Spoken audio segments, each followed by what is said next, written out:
Shalom,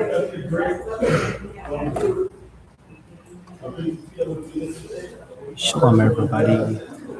This is Isaac Joseph, the Benjamin Bedouin MYBYR. Just coming to you live just to throw in something into the algorithm on YouTube to discuss the issue that I don't hear hardly people discussing, period. It's atrocious what I see in YouTube news clips, and in the what you call the alternative media. But as a military child, I feel like I have a vested interest in discussing this because of my upbringing and how exposed I was to the military lifestyle, and even how I was an object of interest all the way from my very toddler years until I was about 30 years old, when they knew I wasn't going to do anything for them. I became a believer in Yahusha. Probably, I think I knew I prayed when I was a child because my mom taught me to. And she was from a Pentecostal background, spoke in tongues and did all of that, and somehow that got ripped out from her.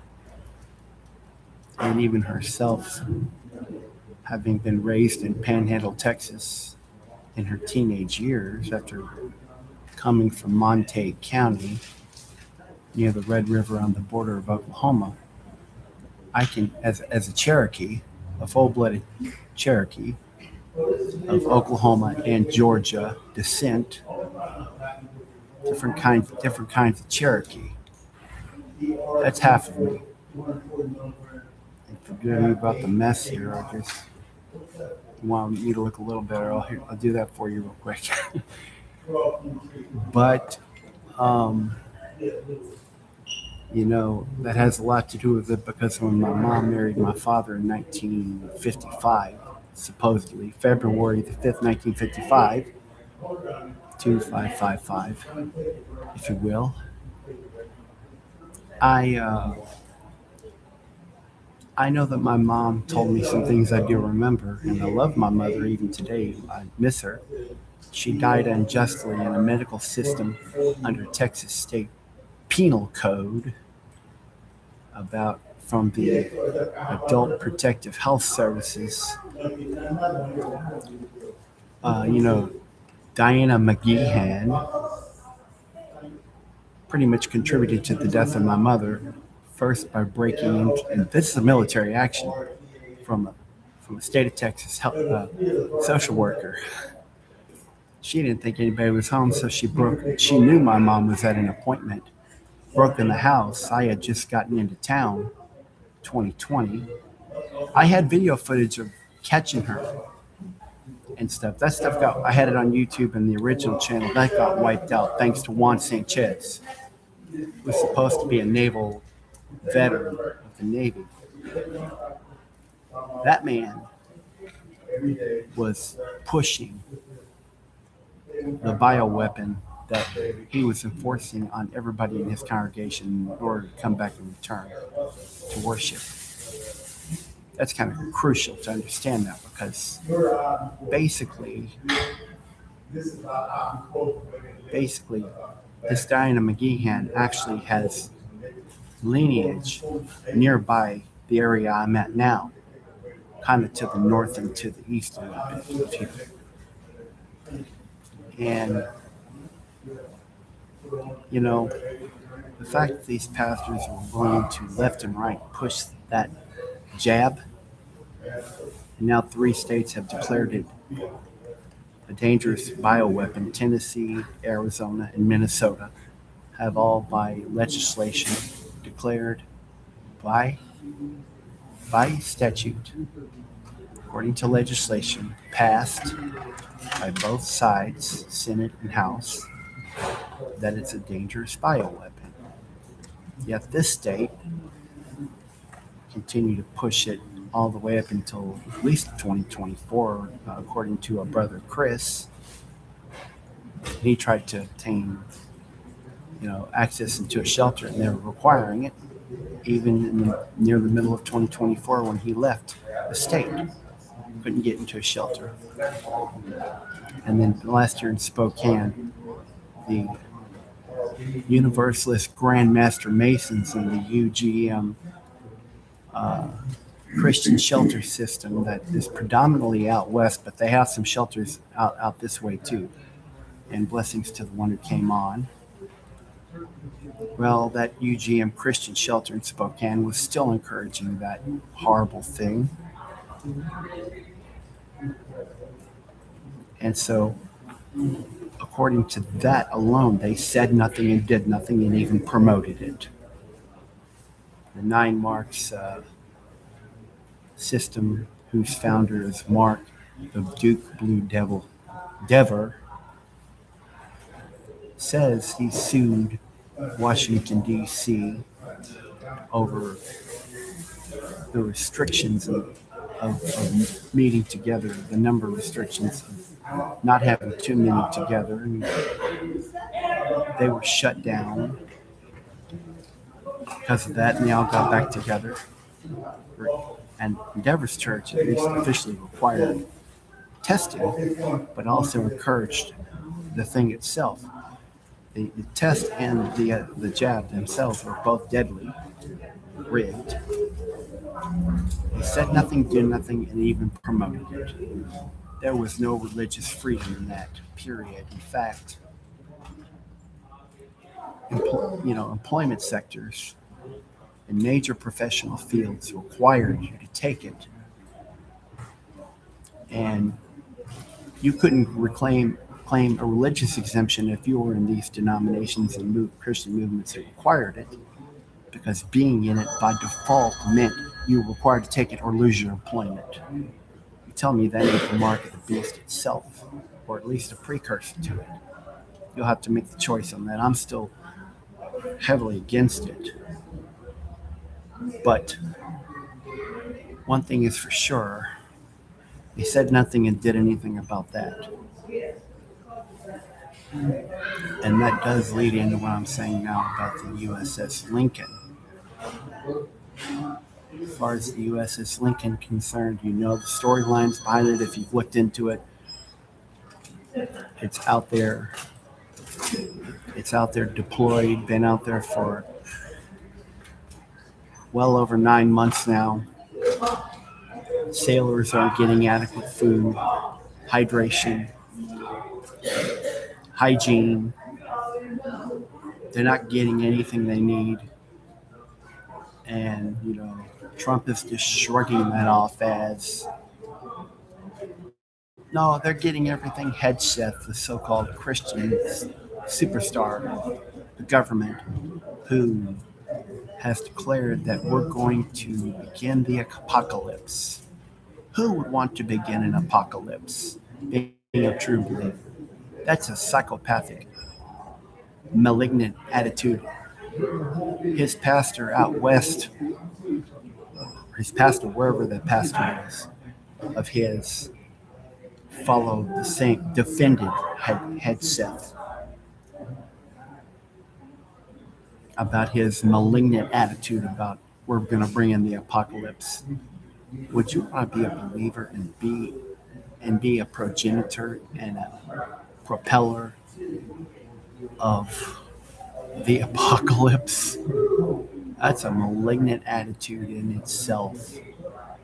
And I'm telling you, you don't want to be involved in it. You don't even want to. You want to be in the wilderness when all this stuff's going on. You don't even want to be in society. You want to be taken out by Abba Father into the wilderness to be provided for, apart from what society has had to offer, aka through the industry. And so, what will I say to that? What will I say to that? So now the USS Lincoln, this is the one thing that I haven't heard anybody talk about. That I'm noticing. They're living richly. These Christian pastors and these movements. The Nine Marks movement has, their number of churches in the network are into the thousands, and they're You guys pretty don't have much any dessert?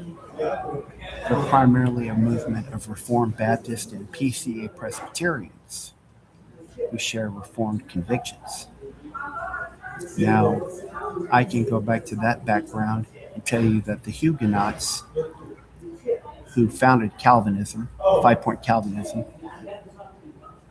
they themselves were in brutal wars with the Catholics over who would dominate,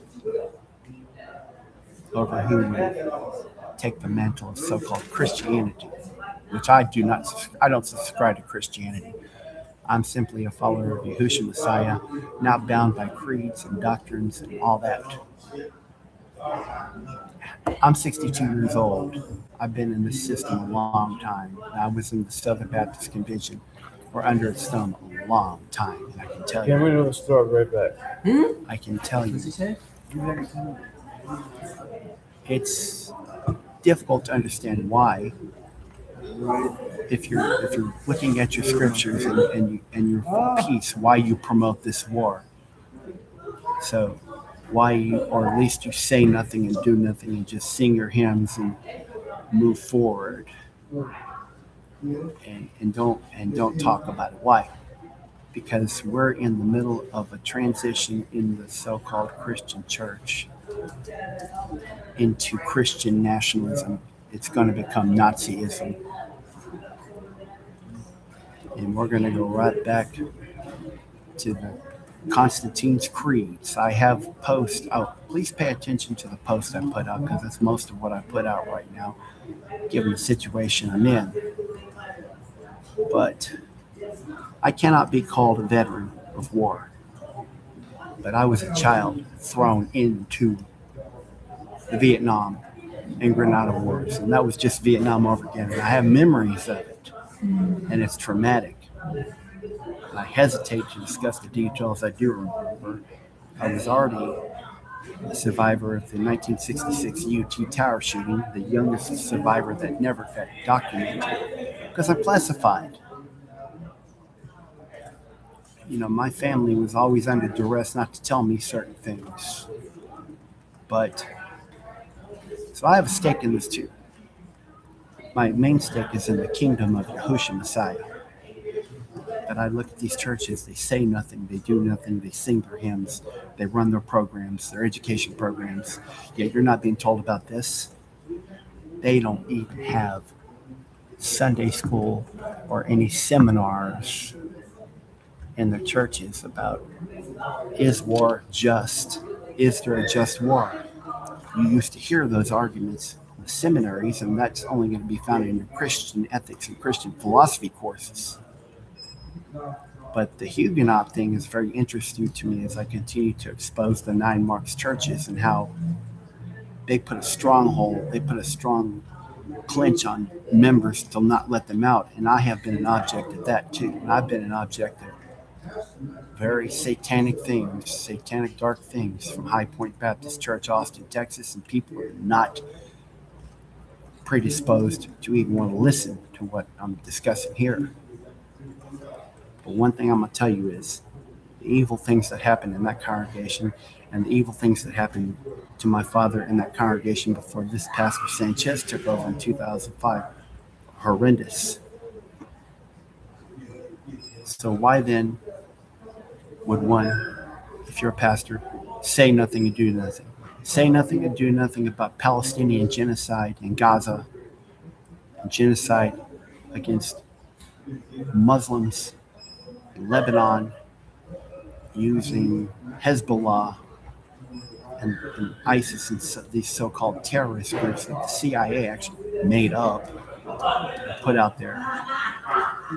They say nothing and do nothing about the genocide because the chosen ones, who are not really chosen, only in their own delusional minds, chosen ones have a right to defend.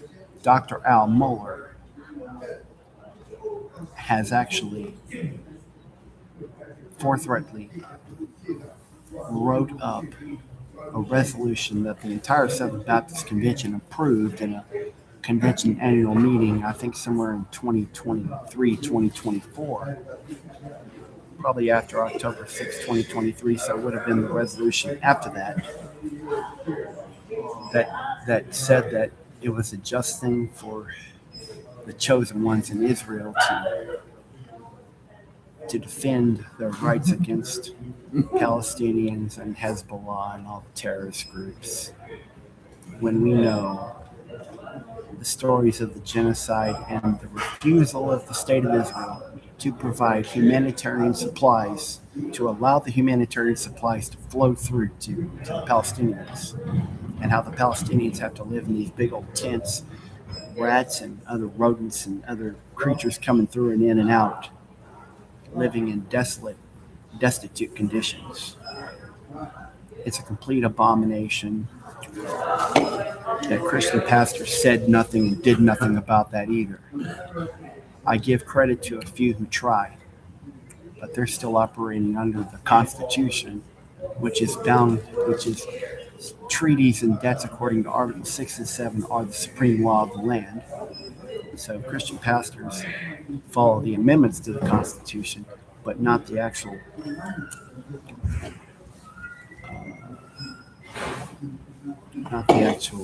articles. The Constitution isn't what you think it is. And so now you've got these sailors out to sea. So, according to the reports, they're not getting adequate food. They're not getting hydration, hygiene, showers.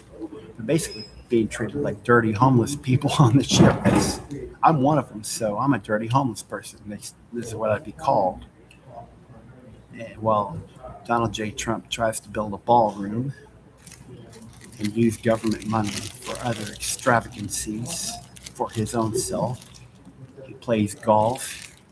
He uses his position. Now this thing, trying to develop a new company based on cryptocurrency for his own benefit, over $1 billion for that. Printed a $60 blasphemous Bible with a Constitution in his own name, Donald J. Trump. Very few Christian pastors ever exposed that, even among the independent Baptists and even in other independents, or non-denominational, should I say. So now, I don't hear a lot of Christian pastors crying out to help these sailors, because they're living in their own extravagancies. They're piling up their own bank accounts. They're actually preparing, because the majority of them, if not almost all of them, are Freemasons. They're sworn to another oath other than the gospel. They're bound to the oath. And so I look at this whole thing as, where are they at? Where are the 9 Marks pastors at? Sure, they founded an integrated auxiliary that would have this internet database based on AI, by the way.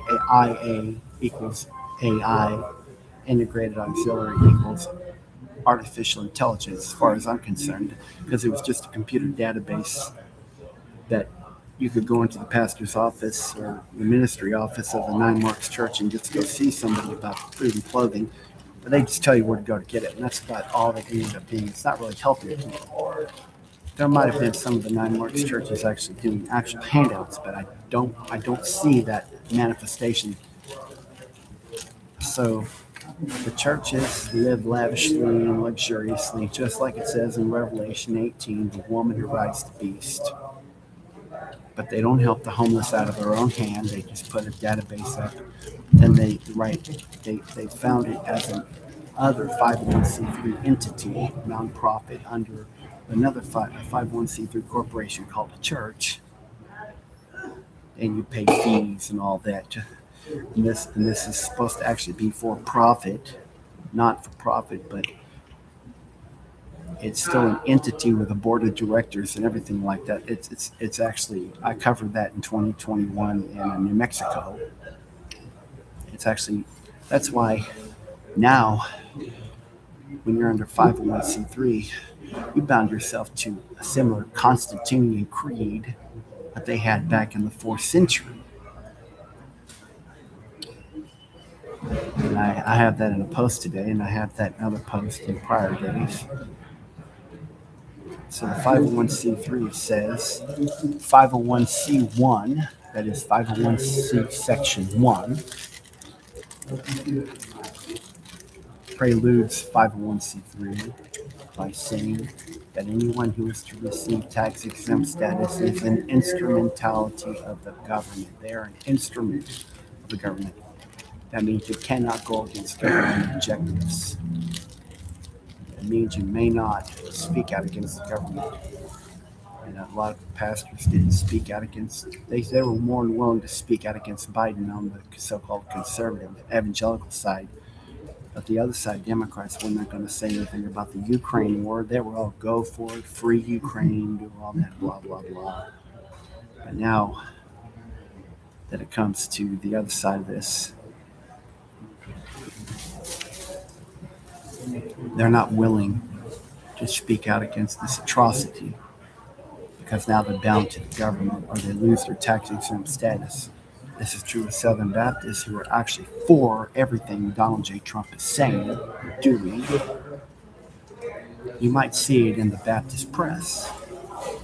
There are articles in the Baptist press in different organizations that are maybe writing a couple pieces here and there about it, but they dare not step on Donald J. Trump's feet, nonetheless. As far as the USS Abraham Lincoln, I just remember 2 Samuel chapter 11 when King David committed adultery with Bathsheba. Then Uriah came back around. He called Uriah in to go into his wife so he could cover up the adultery. Then Uriah refused because he was in battle, so he was faithful to David. And David put him out to battle just for him to be killed.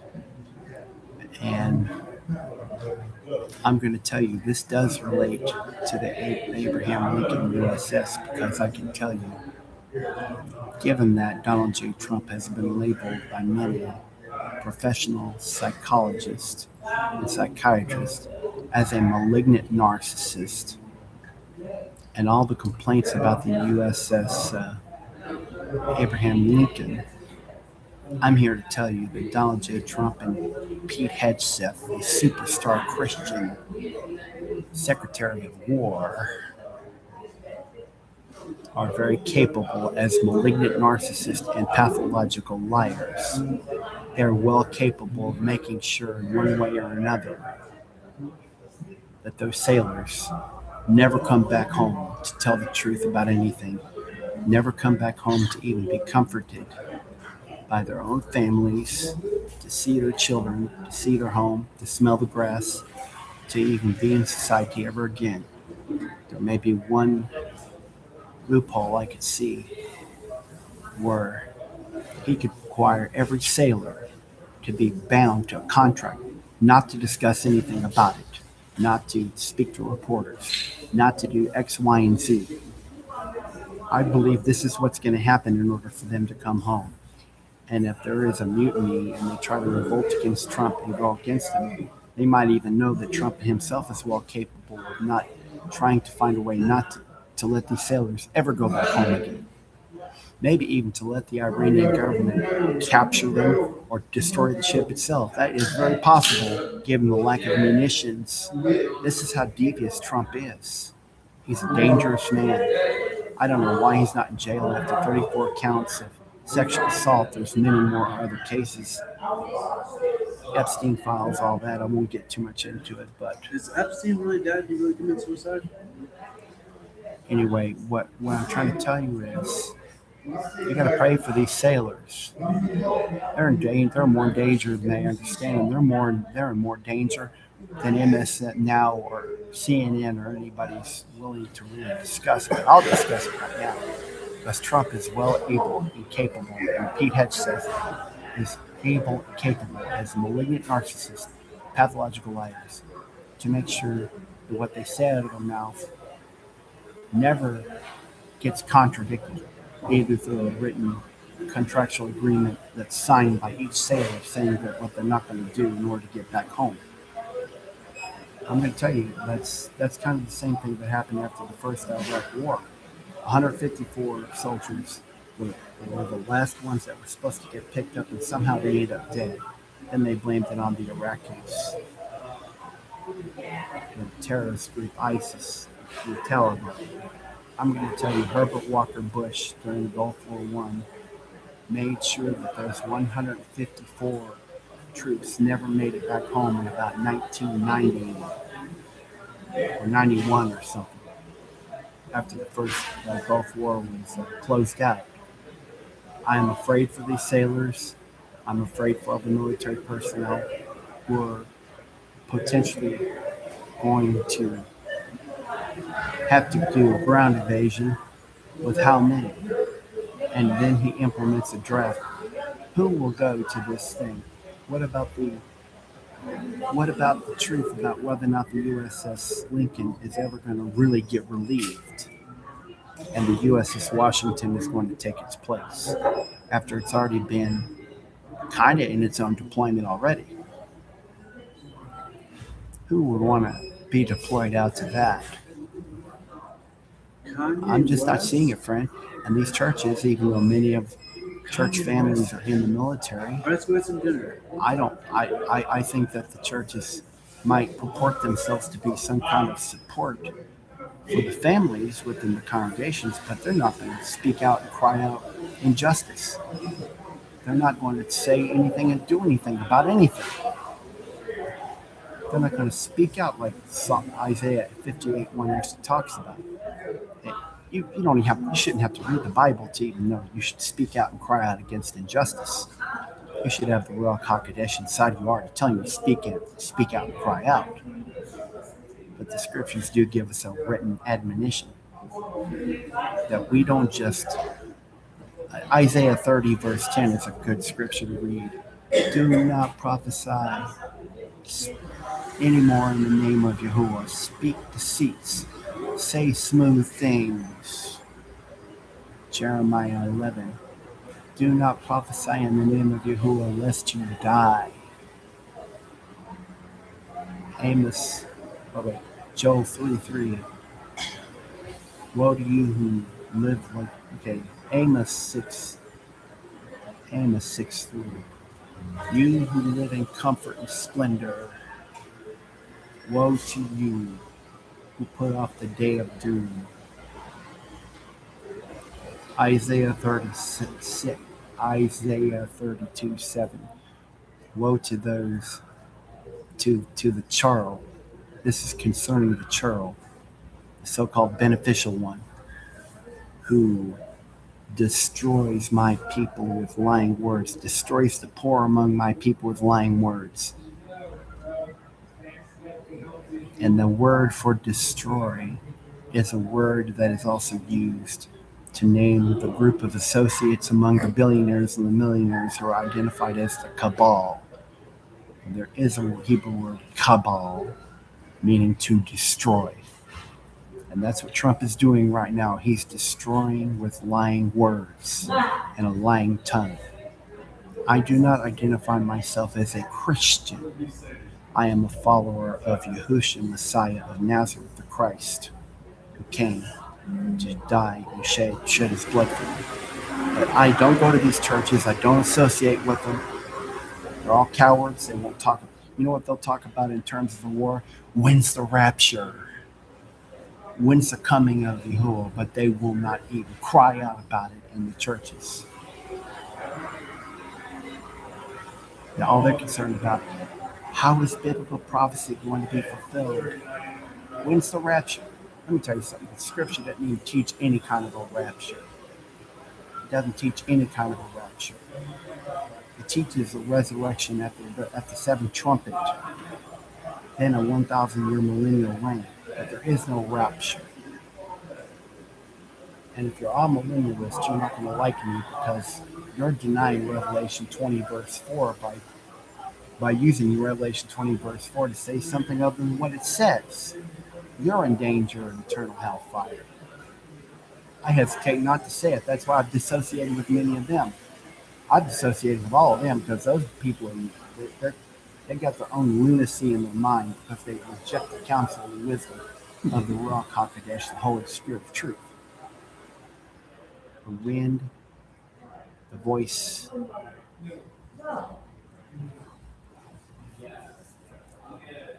and the word of Abba Father. Your pastor's not going to say anything about this war against what their false Christ, Donald J. Trump, tells the media, because many of these denominational stock plans, 401ks, mixtures of investments have included mixtures of medical, food processing, Food process. the building industry, and all these other things. So the vested interest is to let Donald Trump keep on lying about the conditions of the sailors and the war and everything, and maintain that we've gained victory just so that the stock market will not collapse right now, here and now. And so, when I say that, these denominational 401k plans have mixtures of things you should never believe in supporting. Like I said, the jab. They made many of the pastors in these plans boosted their 401k plans beyond 50% in gains. A lot of food companies, Tyson, and other food companies who do ungodly, immoral animal care practices, cruelty and butchering and slaughtering and such. So the unethical treatment of animals is complete. And these food companies, they invest in, and that's why they tell you that you're not going to cheat what you drink. And these other companies, they invest in that are industrial, whose practices of care of the environment are 0 to negative. Like if you invest in Home Depot or in Lowe's, and you look at the forestry industry, they can try to replant trees, but the trees they replant do not match the environment they were placed into. And therefore, you hear those kind of stories. The country tries to plant like 10,000 trees and make them grow fast, and all of a sudden, the land is dying around them. There are environmental and ethical factors that these 401k stock plans completely ignore and are actually counterproductive. I'll leave that, but see,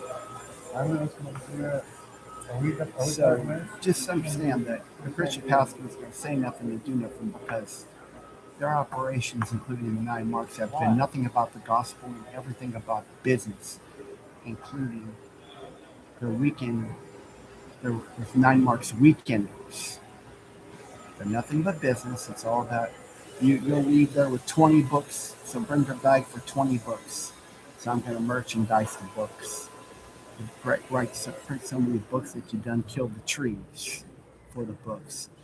But relying on the Holy Spirit and the wisdom of our Father does not require you to print books, just to obey His voice and hear His word. As Isaac Joseph, the Benjamin Bedouin, MYDYR, telling you the truth about your Christian churches and the pastors who say nothing and do nothing and let it happen, just like what happened when Hitler took over. And you are on the brink of another Christian nationalism movement that's going to spread like wildfire in America. Mm-hmm. They're going to be your persecutors if you really want to follow Yahushua. Do not trust him. Do not believe him. I've run a little over, so I'm signing out. The land of hope and fear, Israel's battle for its inner soul.